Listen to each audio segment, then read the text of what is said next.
Hello everybody, my name is Tiggelaar, I'm from the Netherlands, and today I was here with CAPS, the CAPS Business School in Kiev, and I taught about behavior change. We talked about leadership, we talked about change, and especially about changing behavior. Because to be honest, at the heart of leadership, at the heart of change management lies a good understanding of behavior change. What drives behavior, what changes behavior. We need to learn about that if we want to change something in our organization or change something in society. And that's what we talked about here on the 23rd of March 2019 here in Kiev with CAPS.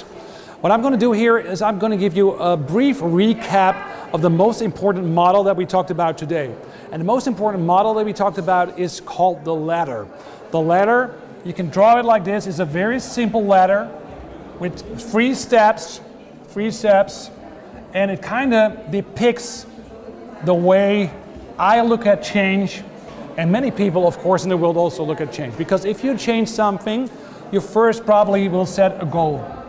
So you say to yourself, I want to get somewhere, I want to have certain results, I want to improve something within my organization, I want to reach certain results in the marketplace, and that's what you're aiming for, your goal. But everybody knows in order to reach your goal, you have to do something about behavior. You have to probably change old behaviors and replace them with new behaviors. So, goals, behaviors. Now, if you are a little bit familiar with behavior change, probably you've tried to change something in your life maybe, or in your family, or in your organization in the past, you know that behavior change is not easy. Behavior change is hard. It takes a lot of time, takes a lot of energy, and you need to do something in order to get the behavior going. And we call that support. Support. So behavior doesn't just take place by itself, not by just setting a goal or defining the behavior, but you need to get support measures in place. You need to do something to help people reach the behavior, change the behavior, and then reach the goal. That's something you need to do. Now, let's move down first, from goal to behavior to support, and let's see what kind of lessons we can learn. When it's about setting goals, there are three things that I would like to share with you. The first thing is, you have to set, if possible, you have to set learning goals. Because we're not talking about business as usual, we're talking about change.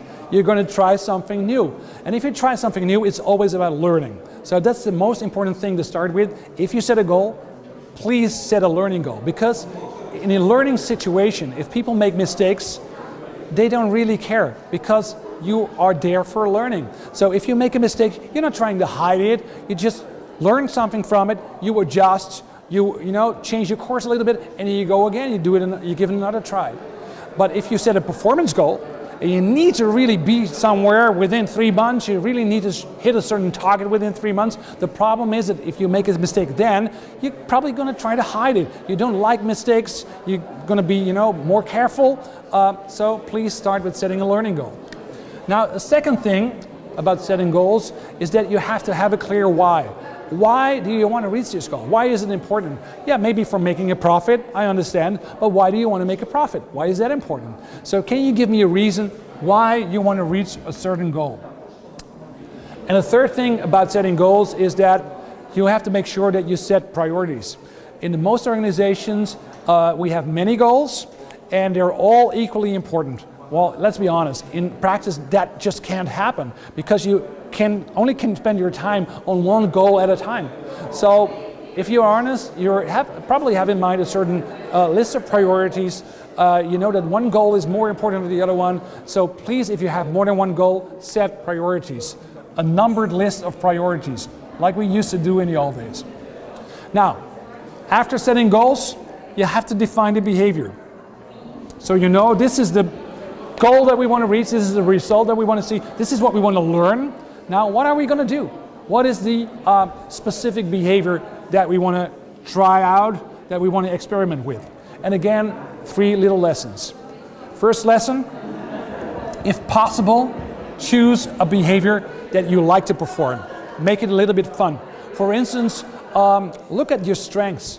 Look at what you really like, what you're good at, and try to figure out behaviors that will help you reach your goal, that will help you reach your learning goal, behaviors that are fun to perform, that you like, that you're intrinsically motivated for. A second thing that we have to remember is that we need to be specific. So, what does the behavior look like? When we talk about behavior, we mean observable actions, things that you actually can see, can hear, things that you actually do. Now, that's really important. Make it as specific as possible. It should be something that you can demonstrate to other people, not something that you just talk about. And then the third one, very important, start with a simple step, a simple and easy step. Because one of the mistakes that we make when we talk about change is that we think that people start changes, but then after a while they get tired of it and then they quit. That's not the case. The problem with most changes in organizations is that we just don't start. We never start because the first step is too difficult, and we never start, we never get going, and then after a while, as a manager, you look at it and you say, hey, we gave the instructions, we talked about it, but now a few weeks later, I don't see anybody doing anything. And you think that it's sort of a declining line, that they started, and then step by step by step, they fell back into old behaviors. That's not the case. They never even started. So make the first step as simple as possible. Now, the last thing that I want to share with you is about support. Again, 3 little pointers, 3 things that I want to just point out to you. First thing that you need to remember is that you need to use the environment that the people work in to support the desired behavior. So one of the big rules in behavioral research is, one of the big findings in behavioral research is actually that the environment that you work in, the things that you see now in your working environment, the screen that you sit behind working, the desk that you sit behind, the people around you, everything that you see, hear, smell, the direct environment has a massive impact on your behavior. So if you want to change behavior, first start with trying to change the environment. And try to make it as easy as possible for people to perform the behavior that you want to see more. That's what you need to do first. So look at the environment, what can we do to support the behavior that we want to see more? Second thing, you have to prepare for moments of truth. Moments of truth.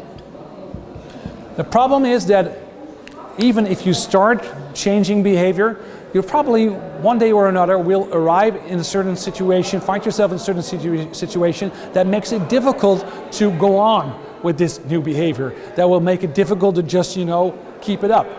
And most of the people that I meet know upfront, they know beforehand what will be the moments of truth, what will be the difficult situations.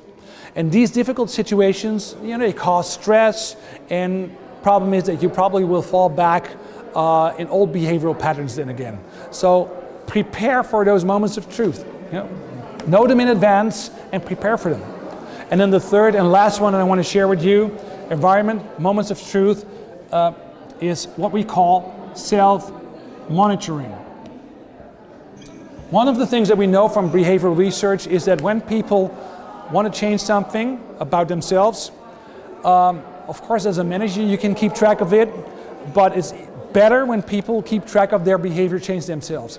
So maybe in a logbook, a little notebook, maybe on their computers, or maybe even on their smartphones. You have apps like, for instance, Productive or Streak that you can actually use to track your behavior. And of course, you still have to fill in a few things yourself every now and then. But if you look at your behavior every day and ask yourself, did I perform the behavior that I want to see more? Did I do it actually today? And you did it, that gives a feeling of progress. It gives you a little reward because you are moving toward the goal that you have set, the goal that you are working on together. So the environment is important, that's the most important thing, but also prepare for moments of truth, and if possible, monitor the behavior, self-monitor your behavior. That's what we're talking about here, and what we've been talking about here today at CAPS in Kiev. Again, set a goal, define behavior, organize the support. These are the 3 most important elements that constitute behavior change. Thank you for watching.